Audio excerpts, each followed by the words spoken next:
Hello everyone and welcome back to my YouTube channel. My name is Miracle Edet Okon and I am a brand identity designer. We are still in this series from skill to authority and this is episode 5 and we'll be talking about how to brand yourself online as a graphic designer.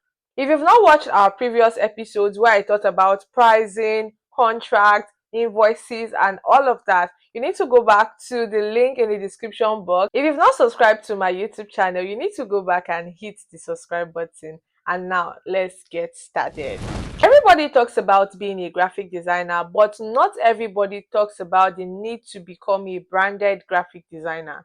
Now let me explain what I mean. When I started out as a graphic designer, I just thought the only thing I needed was just be good at my skill, right? I thought if my flyer design looked clean, my logos were sharp, my fonts were good, clients would just be rushing me. I just quickly found out that that is not how it works online. Your design skill is the foundation, yes, but how you brand yourself online, how you present yourself online is what will make people see you as maybe just another designer or maybe an authority. When I was starting out as a graphic designer, I always stalk big designers' page. Like I stay there for hours, I look at how they write their captions, I look at how they brand themselves online, and I could see something. These people were creating a presence online, they were creating a brand, they were not just posting randomly. I even remembered one in particular. His designs were not all that good, and I'm not going to mention name, but there was a way he branded himself online. Like there is a way he carried himself online, you would think he's the best. And that was when it just clicked that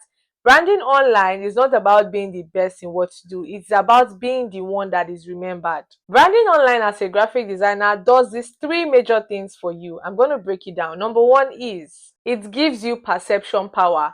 People do not know you personally, they only know what you show them. So if your page is screaming dead, they will think your career is dead. But if your page is full of life, they will think, this person must have a truckload of clients rushing him or her, even if you just got your first big clients. Number two is it builds silent trust. Now, before anybody stalks your DM or before anybody comes to your DM to ask for something, they must have already reviewed your page and say, oh, this person is worth my trust. Let me send this person a DM, right? So it's safe to say that your online brand is your silent salesman. I mean, it speaks even before you do. Number three, it attracts opportunities for you that you do not even ask for. I cannot count how many people have reached out to me and said, Miracle, I've been stalking your page for a while and I think now I'm ready to work with you. Without me saying anything, my page, the way I post online, the type of captions I use, the way I brand myself online has made people build that trust in me and has also attracted opportunities I did not even ask for.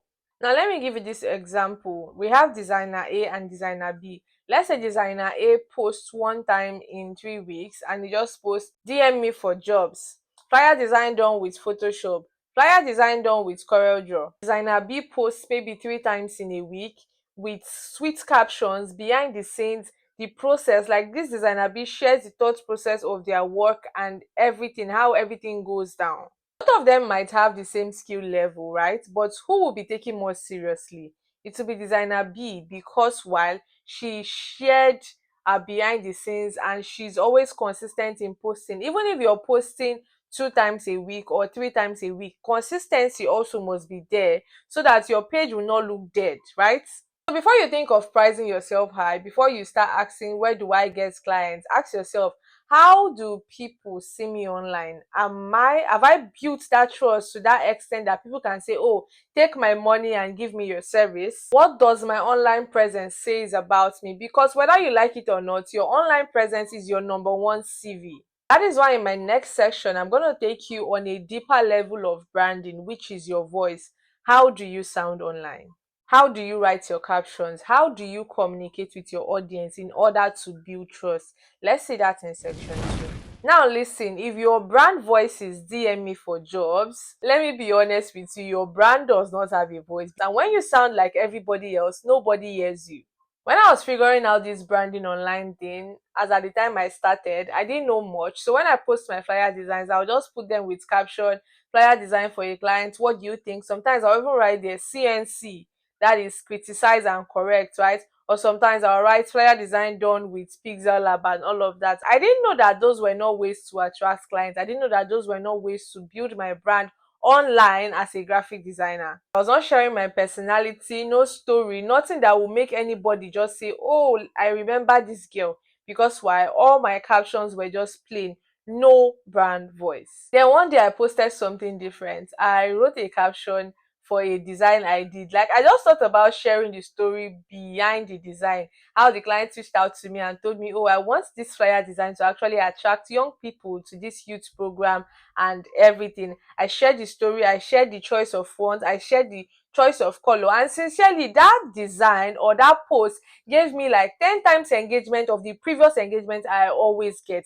Because why? I did something different. I shared a story, and that story became my brand voice. People don't just want to see your work, they want to feel your work. They want to see your idea behind your design. They even want to understand the person behind the design, and that is where your brand voice comes in.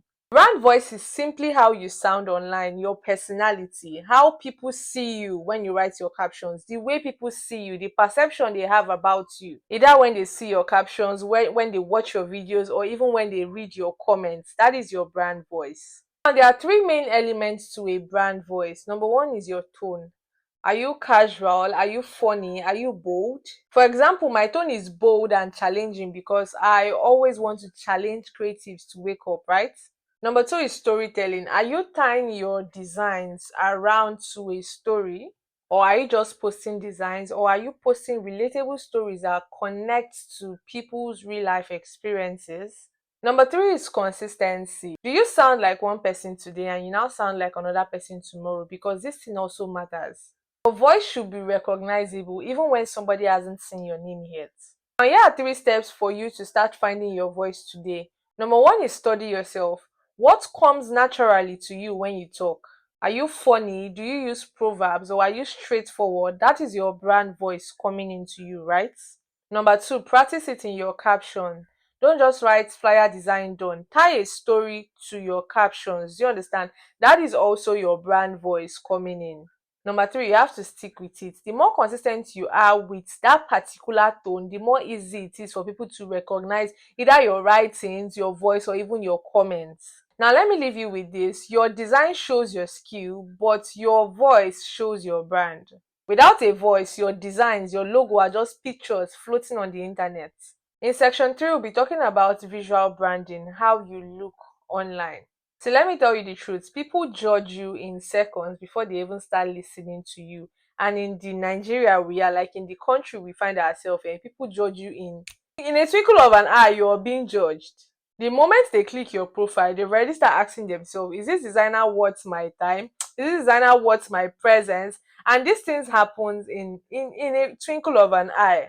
And that decision is based on what they see, not what you say this time. So I remember when I started building online, I had this Snapchat profile picture as my profile picture as at that time.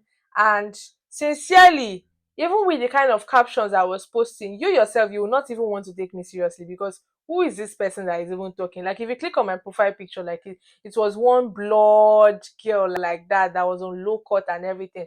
But as time goes on, I realized that I am not getting the kind of clients I am supposed to be getting as at this time, because I think that time I was at like 8 months into the design space and all of that. Then I did something. I went to the studio, I took a professional shoot, I updated my bio, like I looked very professional on my bio. And sincerely, everything changed about me as at that time. Like, people now started respecting me. Do you understand? Even all this man that they always call people, you do not just, it's not because of your age or something that people will call you ma.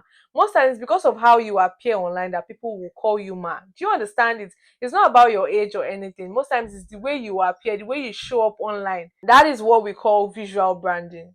If you want to be respected online, your look should scream respect. You should not dress like another person and expect people to take you for another person. No, your look should scream the way you want to be addressed. Now, the main element of a visual branding is one, profile picture. Like I said before, you need to have a good profile picture. Number two, you need to have a clear bio. Now, your bio should state what you do, who you help, and how you can help them, right? Those three things. Number three is the types of color and fonts you use. Are you consistent with a particular color, or are you consistent with a particular font? Consistency also forms the visual branding. Here is how you can upgrade your visual branding this week. Now, you do not necessarily need to go to a studio to take a picture. You should have friends with clear cameras like iPhone or Samsung. You can take their phone, wear a nice clothes, stand in a well lighted environment, and take a very good photo. That is you investing in your online appearance. Number two, you have to rewrite your bio. Instead of just writing designer, you can tell people, oh, I help people create designs that makes them sell out or stand out. Do you understand that? Now I'm just giving an instance, right? It's just a very short example. Number three, pick 2 to 3 brand colors and stick with it, even font. Do you understand? So that you will not be using this color today and tomorrow you're screaming on that color, like your page is screaming rainbow, rainbow, rainbow. No. Number four, you have to curate your work. Don't post all your work. Post the best because quality beats quantity. Somebody was asking me that they see most of my works on WhatsApp, but they do not see them on Facebook or Instagram. Yes, because I create most of my work. WhatsApp, I can actually post on my story 24 hours is gone. But Facebook, Instagram, it's there for life. Do you understand? So I choose what I want people to see about my work. Now, let me tell you this, your visual branding is also your silent salesman, and it can actually convince people to work with you or actually confuse people not to work with you, right? No matter how good you are, your visual branding is very, very important. Now, in the next section, we are going to move from how you look online to how you behave online. Because if you sound disrespectful or you sound very confusing online, you're also scaring people away from working with you, right? So that is where personal branding through online behavior comes in, and that's what we'll be talking about next. Let's go. People do not hire you alone for your skill, they hire you because of your energy. And your energy is revealed in how you behave online. I once saw a designer I once admired lose a very big opportunities because of the energy he gave out online. This designer went to another designer's comment section to throw shades at him. I mean, he disregarded the other designer, and that was how he lost a very big opportunity because the energy was a no-no for the particular client he wanted to work with as at that time. Some of you post dirty things online that are not even related to your brand.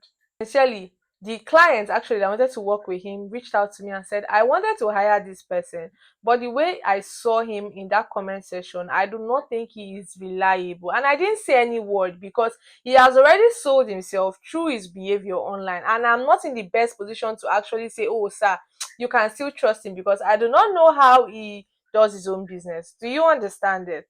And that is also to tell you that people are watching you online. No matter the 5 likes you're seeing, no matter the 2 likes you're seeing, just know that people are watching you. That is why you get more views on your stories than you get more likes when you post a photo. Because why? People are watching, they are not just liking it. Your online behavior is simply how you carry yourself online. Is it the way you respond to comments, the way you post, the way you respond to DMs? Your consistency, your tone of voice, are you approachable or are you do you understand that? So here is how to upgrade your online behavior as a designer. Number one, be intentional with your posting. Before you post a thing, ask yourself, would this thing add value or would it tarnish my already existing image? That's number one. Number two, you have to engage with sense. Instead of it to be dragging other people online, do you understand, throwing shades and all, drop meaningful comments that will make people see you as an expert and very smart. Number three, you have to reply your DMs like a pro. Instead of saying flyer design is 20k, no. Tell them, oh, thank you for reaching out. A flyer design costs 20k and it comes with so and so benefits. Or you could send them a price list. Number four, you have to stay consistent. I'm not saying you must post every day because even if you cannot post every day, at least post weekly because consistency breeds trust. Number five, you have to set boundaries. Don't overshare on social media because don't share too much gossips on social media because you're not building a blog, you're building a personal brand. So create your space, create your timeline, create yourself online. See, the internet has memory. A rude response today can be screenshot and might make you lose a 1 million naira project tomorrow. That is how the internet is. I hope you know that you should always be hearing that the internet never forgets. It is not a joke. It is so real. So always ask yourself, if a big client stumbles on my profile, would they feel safe to work with me or not? So with this, we've come to the end of part one on this aspect of branding yourself online as a designer. In the next episode, I'll be dropping part two where I'm going to show you how to talk to your community, the type of content you should be posting as a designer, and many others. So stay tuned for my next episode that will be dropping next week Wednesday by 10 a.m. If you have not subscribed to my YouTube channel now, turn on your notifications so you don't miss out on the valuable things we'll be posting online.